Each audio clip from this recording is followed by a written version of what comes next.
அன்னைக்கு ஜீவனை கொடுக்கல, இன்னைக்கு ஆவியின் பிரகாரமா என் ஜீவனை கொடுப்பேன்னு சொல்லி ஒப்பு கொடுக்கிறான். அந்த ஒப்பு கொடுத்தது எங்க வந்ததுன்னா, தேவனுடைய வார்த்தைக்கு அன்னைக்கு கீழ்ப்படிஞ்சிருந்தான்னு வச்சுங்களேன், அவனுக்கு அன்னைக்கே வந்திருக்கும்.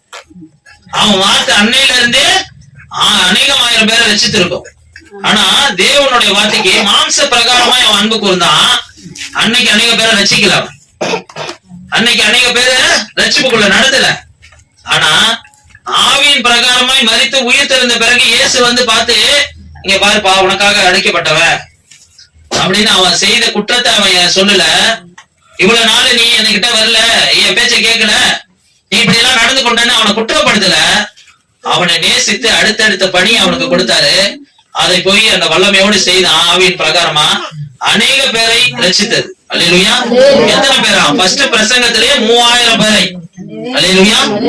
3000 பேரை ரட்சிக்கிற வல்லமை எங்க இருந்து வந்ததுன்னா, தேவனுடைய வார்த்தைக்கு தன்னை கீழ்ப்படிந்து ஒப்பு கொடுத்தான். அல்லேலூயா.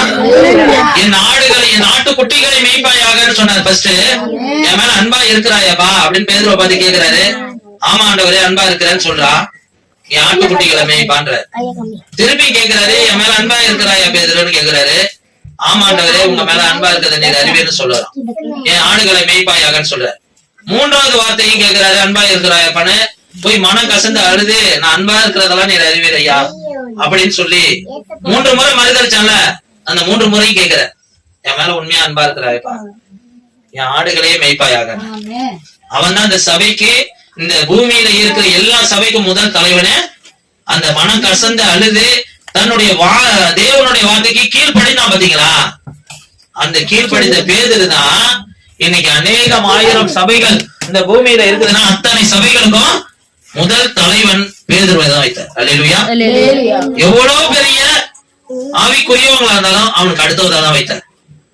அவன் மனம் கசந்து அழுது தன்னுடைய தேவனுடைய வார்த்தைகளுக்கு நேராய் ஆட்டுக்குட்டிகளையும் ஆடுகளையும் இன்னும் ஆடுகளையும் மேய்க்கிற இடத்துக்கு தன்னை விட்டு கொடுத்தான் பாருங்க. அந்த விட்டு கொடுத்ததுனால வந்த விளைவுதான் அநேகம் ஆயிரங்களை, அநேக கோடிகளை, அநேக கோடி சபைகளுக்கு இன்னைக்கு தலைவனாய் நிற்க வைத்த அந்த வார்த்தை கீழ்ப்படிதல் வார்த்தை தான். அல்லேலூயா.